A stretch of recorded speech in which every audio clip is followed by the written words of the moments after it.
नमस्कार दोस्तों। आज हम देखेंगे कि 2021 विज्ञान में किस तरह के सवाल पूछा गया था। क्योंकि अगर आप 10वीं की पूरी तरह तैयारी कर चुके हैं तो अब आपको चाहिए एक बेहतर रिवीजन। और बेहतर रिवीजन के रूप में मेरा मानना है कि आप पिछले 4-5 साल का अगर प्रश्न पत्र अगर आपको मिल जाता है तो कोशिश कीजिए कि आप उसी का सॉल्यूशन करें।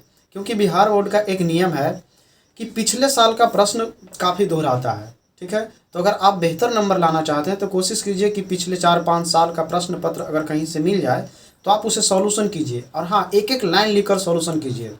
ठीक है, क्योंकि जो प्रश्न आपको आता है वो तो आता ही है, लेकिन जो प्रश्न आपको नहीं आता है कोशिश कीजिए कि आप उसे लिखकर याद करें। तो चलिए आज देखते हैं कि बिहार बोर्ड 2021 के विज्ञान में किस तरह का सवाल पूछा था। तो देखते हैं 2021 का सवाल। आपके सामने देख पा रहे हैं कि एकदम से ओरिजिनल पेपर हम लेकर आए हैं। ठीक है, जो प्रश्न आपको आता है वो ठीक है तो उसे आप नोट ना करेंगे। अगर आपको जो प्रश्न नहीं आता है तो आप कोशिश कीजिएगा कि उसे नोट कर लें। ठीक है, तो चलिए शुरू करते हैं पहला सवाल की ओर।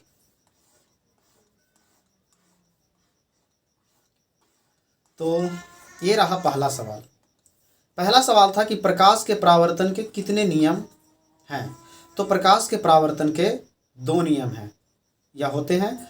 अगर साथ में आपसे ये भी पूछ ले कि प्रकाश के अपवर्तन के कितने नियम होते हैं, अपवर्तन, ठीक है, तो प्रकाश के अपवर्तन के भी 2 नियम होते हैं। अगर साथ में आपको पूछ ले कि अपवर्तनांक बराबर क्या होता है,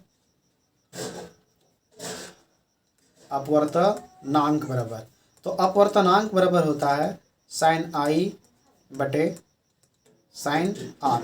और इसी साइन आई बटे साइन आर को कहा जाता है स्नेल का नियम। ठीक है, अब अपवर्तनांक एक शब्द आ ही गया है तो यहाँ पर एक चीज़ और हम देख लेंगे कि हीरा का अपवर्तनांक कितना होता है। हीरा का अपवर्तनांक, ठीक है, तो हीरा का अपवर्तनांक होता है 2.42। ठीक है, अब हम बढ़ते हैं दूसरे प्रश्न की ओर। दूसरा प्रश्न लिखा हुआ है प्रकाश का वेग सबसे अधिक होता है, मतलब प्रकाश का वेग सबसे अधिक किस में होता है। तो प्रकाश का सबसे अधिक वेग होता है निर्वात में। और हम आपको बता दें कि निर्वात में प्रकाश की चाल 3×10⁸ मीटर प्रति सेकेंड होता है। ठीक है, अगला सवाल, सवाल नंबर तीसरा लिखा हुआ है कि प्रकाश का वर्ण विक्षेपण किस उपकरण से संभव है। वर्ण विक्षेपण का मतलब होता है एक ऐसा पदार्थ जिसमें अगर श्वेत प्रकाश जाए तो वो श्वेत प्रकाश 7 रंगों में बट जाए, क्योंकि श्वेत प्रकाश 7 रंगों का बना होता है। ठीक है, तो ऐसा केवल एक ही वस्तु में संभव है और वो है प्रिज्म। ठीक है, इसलिए 3 का आंसर हो जाएगा सी, प्रिज्म। अगर प्रिज्म में सतह की बात करें तो प्रिज्म में टोटल 5 सतह होते हैं। ठीक है, अगला सवाल, चौथा सवाल की ओर बढ़ते हैं। चौथा सवाल था समान नेत्र के लिए स्पष्ट दृष्टि की न्यूनतम दूरी कितना होता है। तो सामान्य नेत्र के लिए स्पष्ट दृष्टि की न्यूनतम दूरी होता है 25 सेंटीमीटर।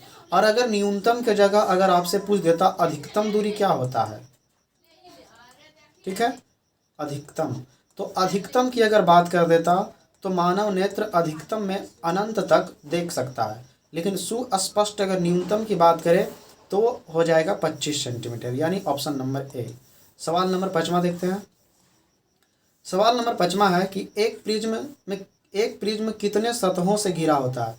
अभी तो हम आपको बताएं एक प्रिज्म में 5 सतह होते हैं, यानी प्रिज्म 5 सतहों से घिरा होता है। सवाल नंबर 6 देखते हैं।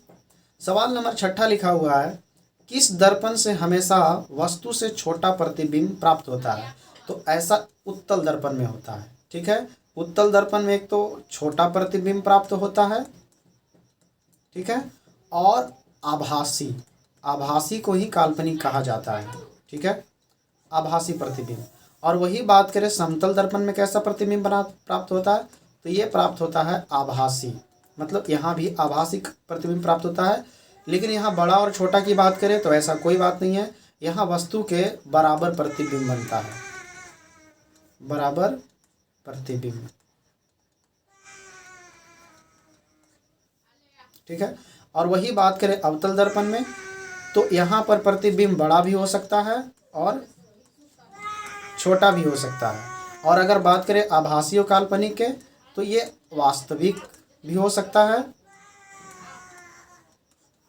और काल्पनिक भी। ठीक है, तो आपने देख लिया। अगर जो बातें आपको नहीं आती है तो कोशिश कीजिए कि आप सुनकर याद कर लें। ठीक है, अब हम अगले सवाल की ओर बढ़ते हैं। अगला सवाल है कि विद्युत विभव कैसी राशि है। तो विद्युत विभव एक अदिश राशि है और विद्युत विभव को भी से सूचित किया जाता है।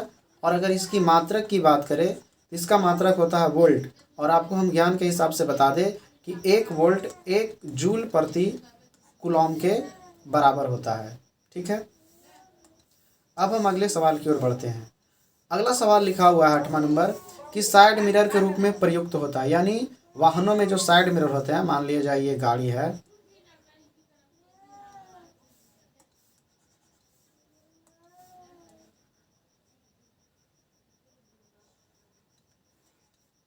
ये साइड मिरर है, तो यहाँ जो आईना लगा होता है इसी को कहा जाता है साइड मिरर। और ये साइड मिरर रहता है उत्तल दर्पण। ठीक है, और वही बात करें उत्तल लेंस की, तो इसका प्रयोग होता है दूरदृष्टि दोष में, दूरदृष्टि दोष में। और वही बात करें अवतल दर्पण की, तो इसका प्रयोग होता है हजामती बनाने में। ठीक है, हजामती मतलब बाल बनाने जाते हैं तो सैलून में आप देखे होंगे। और प्रिज्म का प्रयोग कहाँ होता है, तो वर्ण विक्षेपण में, वर्ण विक्षेपण। और आप वर्ण विक्षेपण का मतलब बेहतर जानते हैं। वर्ण विक्षेपण मतलब प्रकाश को 7 रंगों में विभक्त होना। ठीक है, अब हम अगले प्रश्न की ओर बढ़ते हैं। अगला प्रश्न लिखा हुआ है, जब प्रकाश की किरणें हवा से कांच में प्रवेश करती है। यहाँ पर देखिए 2 माध्यम आया है, एक हवा और एक कांच। तो हवा में प्रकाश की चाल अधिक होती है, इसलिए इस माध्यम को बोला जाएगा विरल। और वही कांच में प्रकाश की चाल कम होती है, इसलिए इसे बोला जाएगा सघन। तो आप देख रहे हैं प्रकाश विरल से सघन में जा रहा है।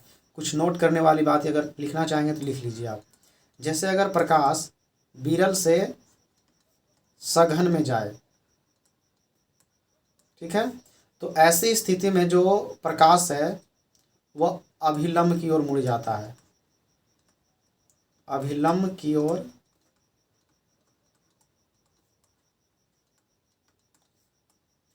मुड़ जाता है। और अगर वही बात करें कि प्रकाश अगर सघन से, एक पॉइंट तो ये अपना हो गया, सघन से अगर विरल में जाए, अगर प्रकाश सघन माध्यम से विरल माध्यम में जा रही है तो ये अभिलंब से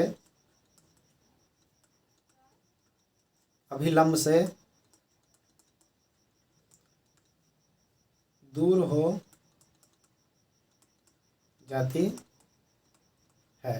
तो आप देख पा रहे हैं प्रकाश विरल से सघन में जा रही है, यहाँ ये वाली घटना हो रही है।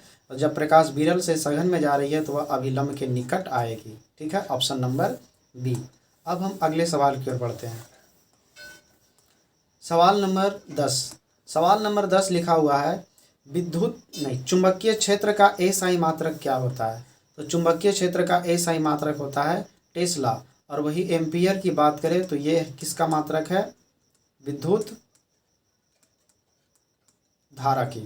ठीक है, अब हम अगले सवाल की ओर बढ़ते हैं। अगला सवाल लिखा हुआ है कि समांतर क्रम में जुड़े 2 प्रतिरोधों जिनके प्रतिरोध R1 R2 है का समतुल्य R प्रतिरोध क्या होगा। और हम समांतर क्रम में प्रतिरोध को किस तरह से जानते हैं, R1 + 1/R2। क्या आपको ये समांतर क्रम है, ठीक है, ये वाली। एक और क्रम होता है जिसका नाम है श्रेणी क्रम। ठीक है, श्रेणी क्रम में होता है R1 + R2। आप देख पा रहे हैं यहाँ बटा लगा हुआ है, यहाँ बटा लगा नहीं हुआ है। तो आपको इस तरह का ऑप्शन नहीं दिख रहा है चारों में, तो आप देख पा रहे हैं अगर हम इसका एलसीएम ले लें तो यहाँ एक मिनट, यहाँ R1 और R2, तो R1 से R1 गया तो यहाँ आ जाएगा R2 प्लस R2 से R2 गया तो यहाँ आ गया R1। तो इसको जब हमने सॉल्यूशन किया तो अपना कुछ इस तरह से प्राप्त हुआ। और आप अब आप देख लीजिए कि इस तरह का ऑप्शन आपको कहाँ दिख रहा है। तो इस तरह का ऑप्शन दिख रहा है, ऑप्शन नंबर बी। ठीक है, ये R1 पहले लिख दिया, उससे कोई दिक्कत नहीं है प्लस वाला में। ठीक है, तो इसका आंसर हो जाएगा ऑप्शन नंबर बी।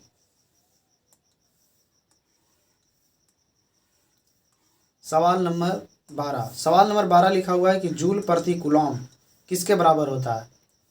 पिछले कुछ क्वेश्चनों में हमने आपको बताया कि एक जूल प्रति कूलॉम एक वोल्ट के बराबर होता है, और अगर ओम की बात करें तो ये प्रतिरोध का मात्रक है। ठीक है, और वही अगर वाट की बात करें तो ये विद्युत शक्ति का मात्रक है। ठीक है, प्रतिरोध का और ये विद्युत शक्ति का। वोल्ट आप तो जान लिए, ये विभवांतर का मात्रक है, विभवांतर का। और वही एम्पियर की अगर बात करें तो विद्युत धारा का मात्रक है ये। ठीक है, तो एक जूल प्रति कूलॉम किसके बराबर होता है, एक वोल्ट के बराबर। अब हम अगले सवाल की ओर बढ़ते हैं। अगला सवाल लिखा हुआ है कि दूरदृष्टि दोष वाले नेत्र साफ देख सकता है। तो दूर देखिए, दूरदृष्टि दोष में दूर की वस्तु साफ साफ देख सकता है, तो ऑप्शन नंबर बी। और वही निकट दृष्टि दोष अगर किसी को हो जाए तो वो व्यक्ति निकट की वस्तु को साफ साफ देखता है। ठीक है, अगर निकट दृष्टि दोष किसी को हुआ है तो उसे अवतल लेंस दिया जाता है चश्मे में, और अगर किसी को दूर दृष्टि दोष हुआ है तो उसे चश्मे के रूप में उत्तल लेंस दिया जाता है।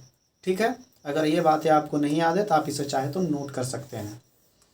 अगला सवाल है कि हमारे घरों में जो विद्युत धारा आपूर्ति की जाती है वह है। तो हमारे घरों में जो विद्युत धारा आती है वह प्रत्यावर्ती धारा होती है, और कितने वोल्ट की होती है, 220 वोल्ट की। और अगर आवृत्ति पूछ देता साथ में कि हमारे घरों में जो विद्युत धारा आती है उसकी आवृत्ति कितनी होती है, तो उसकी आवृत्ति होती है 50 हर्ट्ज। ठीक है, अब बढ़ते हैं अगले सवाल की ओर। अगला सवाल लिखा हुआ है लघु पतन के समय विद्युत धारा का मान पर क्या प्रभाव पड़ता है। तो ये बहुत अधिक हो जाता है।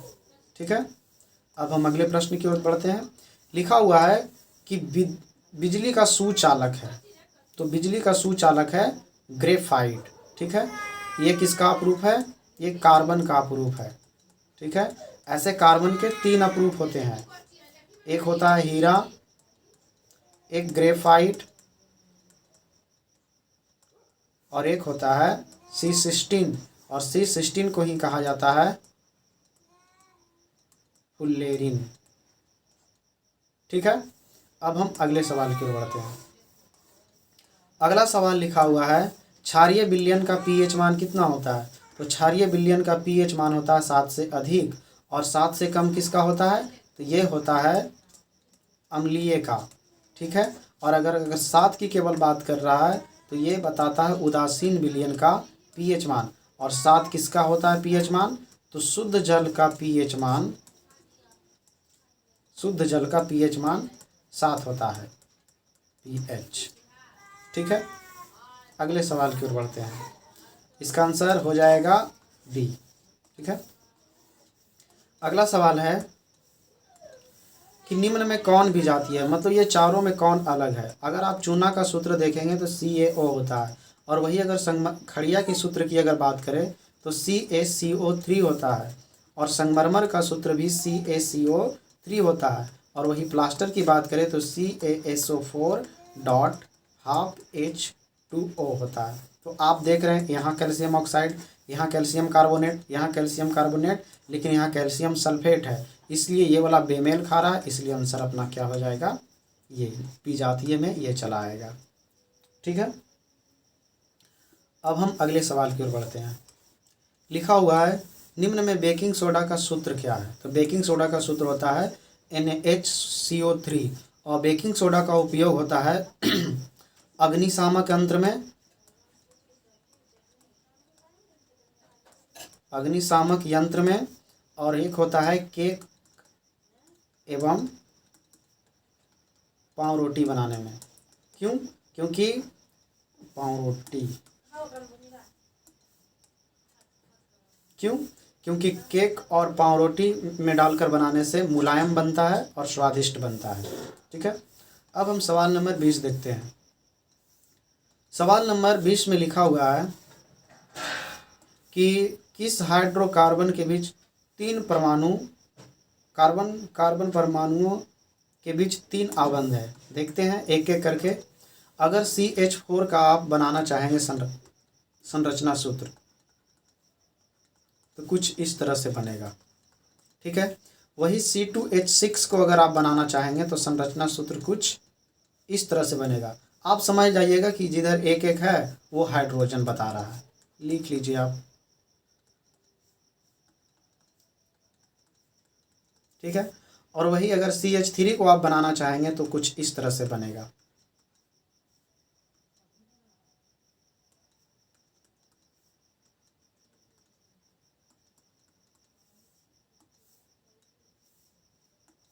ठीक है, ये तो यहाँ पर भी आपने देखा कार्बन कार्बन परमाणु के बीच तीन आबंध नहीं आया। अब इसको चेक करते हैं।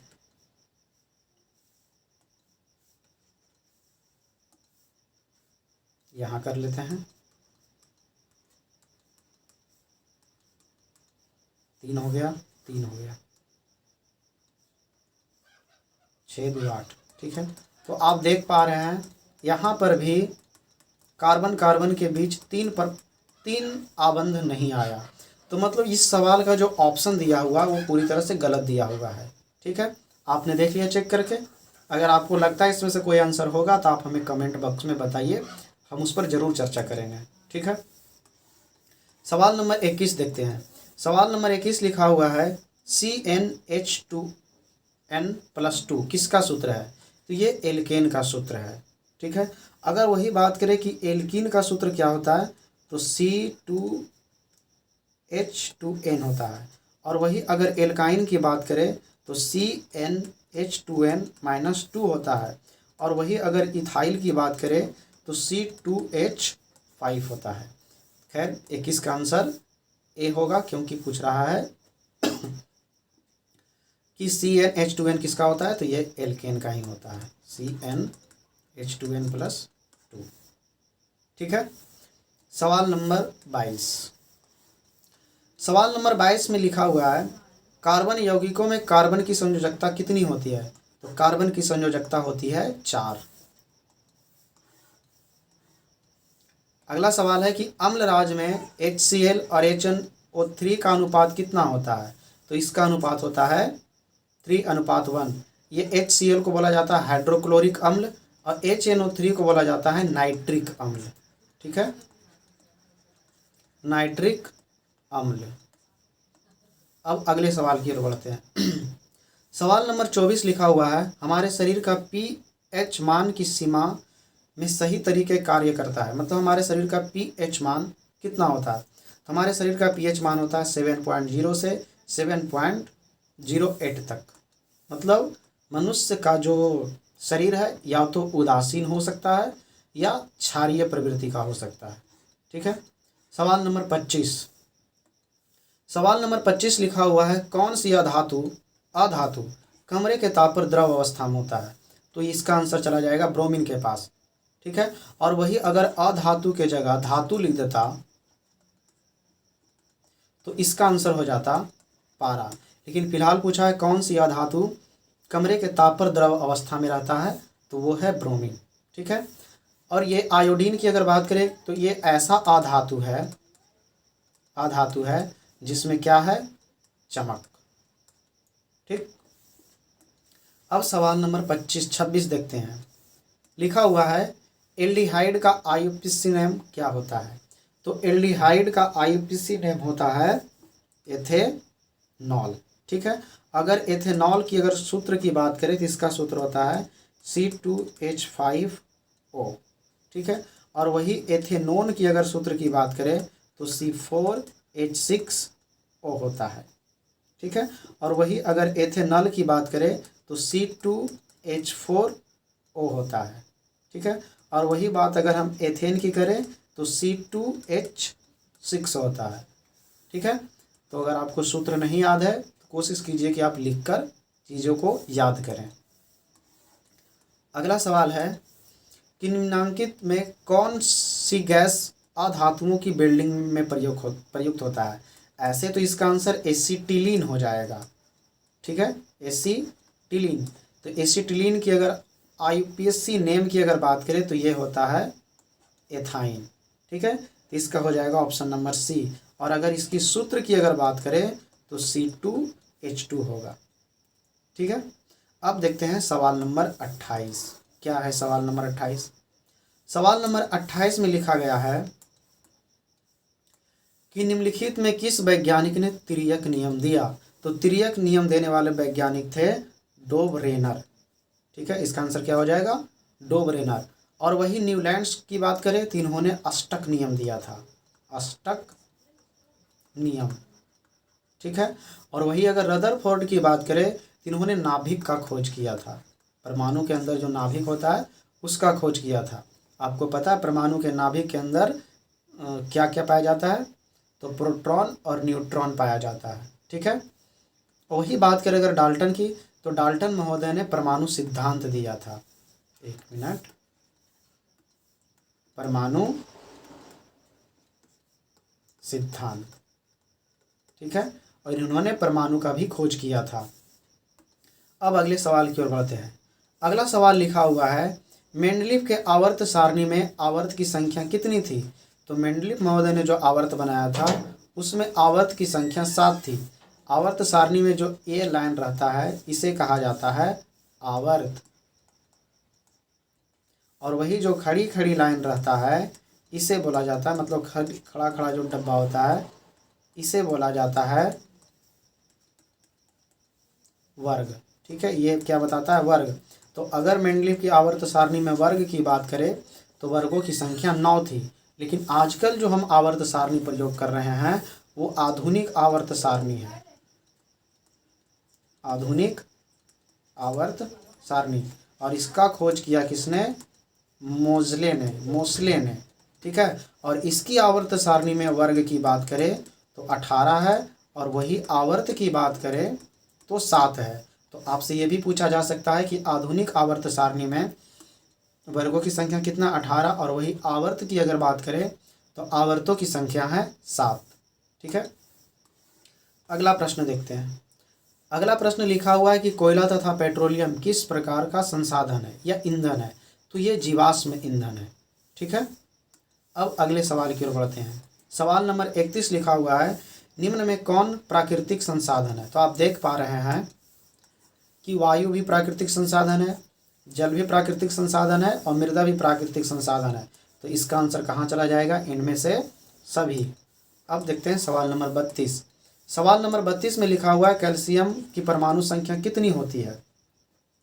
कैल्शियम की परमाणु संख्या कितनी होती है, 20।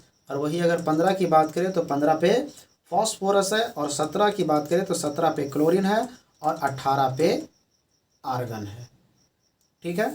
अगले सवाल की ओर बढ़ते हैं। अगला सवाल लिखा हुआ है कि स्वपोषी पोषण के लिए क्या आवश्यक है। स्वपोषी जो अपना भोजन स्वयं बनाता हो, तो उसके लिए क्लोरोफिल भी चाहिए, कार्बन डाइऑक्साइड तथा जल भी चाहिए, और सूर्य का प्रकाश भी चाहिए। तो ये वाला आंसर चला जाएगा इनमें से सभी, ठीक है। अगला सवाल है 34 नंबर। लिखा गया, निम्नलिखित में कौन अपघटक है। अपघटक हम उस जीव को कहते हैं जो दूसरे जीवों से अपना पोषण प्राप्त करता हो, और ऐसे में अमरबेला महारथ हासिल प्राप्त किए हुए है। इसका आंसर क्या चला जाएगा, अमरबेला के पास। अगला है, एकलिंगी पुष्प का उदाहरण है। एकलिंगी मतलब वैसा पुष्प या तो उसमें केवल स्त्री जननांग हो या स्त्री जननांग हो या पुरुष जननांग हो। तो एकलिंगी पुष्प का उदाहरण बनता है पपीता। पपीता के साथ एक चीज़ और आप रखेंगे, किसको आप, तरबूज को। तरबूज भी एकलिंगी है, ठीक है। और वही सरसों और उड़हुल की बात करें तो ये द्विलिंगी है, ठीक है, याद रखिएगा। अगला सवाल है, मेंडल ने अपने प्रयोग में किस पौधे का चयन किया था। तो मेंडल ने अपने प्रयोग में मटर पौधे का चयन किया था, और प्रथम प्रयोग में इन्होंने लक्षण प्रारूप का अनुपात बताया था 3:1, ठीक है। इन्हें अनुवांशिकी का पिता भी कहा जाता है। अगला सवाल है 37 नंबर कि जीव किस प्रक्रम द्वारा अपनी संख्या को वृद्धि करता है? तो कोई भी जीव अपनी जनसंख्या को वृद्धि करने के लिए जनन वाली प्रक्रिया को अपनाता है। इसका आंसर क्या हो जाएगा? जनन। अगला सवाल है, नर युग्मक एवं मादा युग्मक का संलग्न को कहते हैं, मतलब क्या कहते हैं? तो नर युग्मक और मादा युग्मक का मिलना निषेचन कहलाता है। और अगर बात करें निषेचन कहाँ होता है, तो फैलोपियन नली में। ठीक है, मानव में निषेचन कहाँ होता है? फैलोपियन नली में। अगला सवाल लिखा गया है, स्त्री केसर का आधारीय भाग क्या कहलाता है? तो स्त्री केसर का आधारीय भाग मतलब पूरी स्त्री केसर किस पर टिका रहता है? तो अंडाशय पे टिका रहता है। ठीक है, तो वो है अंडाशय। ठीक है, अगला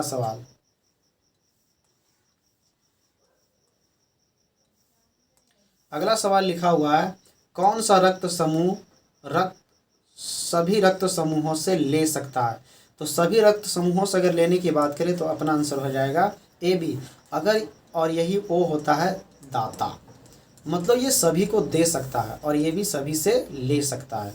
तो खैर यहाँ लेने की बात की गई है, तो इसका आंसर हो जाएगा ए बी। सवाल नंबर 41 में लिखा हुआ है, मेंडल का प्रथम नियम क्या है? ठीक है, मेंडल का प्रथम नियम क्या था?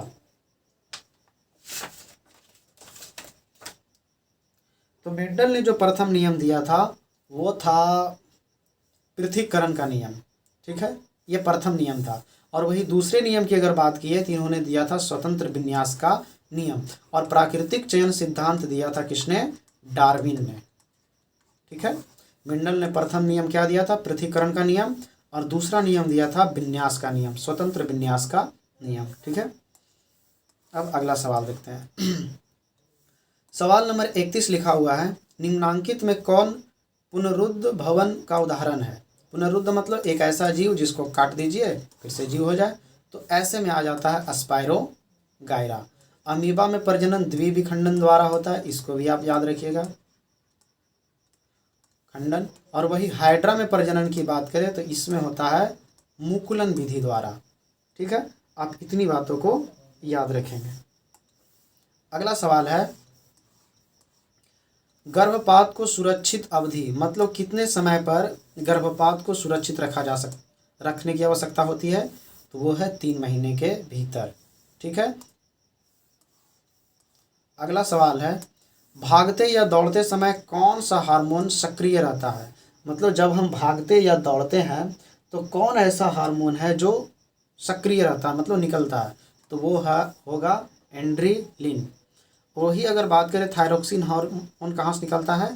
तो ये थायराइड ग्रंथि से निकलता है, थायराइड ग्रंथि से। और वही अगर बात करें इन्सुलिन की कमी से कौन सा रोग होता है? घेंघा रोग। ठीक है, अब अगला सवाल देखते हैं। सवाल नंबर लिखा हुआ है 35, मास्टर ग्रंथि किसे कहा जाता है? तो मास्टर ग्रंथि कहा जाता है पिट्यूटरी ग्रंथि को। ठीक है, अब अगले सवाल की ओर बढ़ते हैं। 1 मिनट, एक बात और याद रखिएगा, पित्त यकृत से क्या निकलता है? तो यकृत से निकलता है पित्त रस। ठीक है, तो और भी सवाल आगे है लेकिन आज यहीं तक देखते हैं और हम अगले सवाल अगले वीडियो में देखेंगे। ठीक है, तब तक के लिए जय हिंद।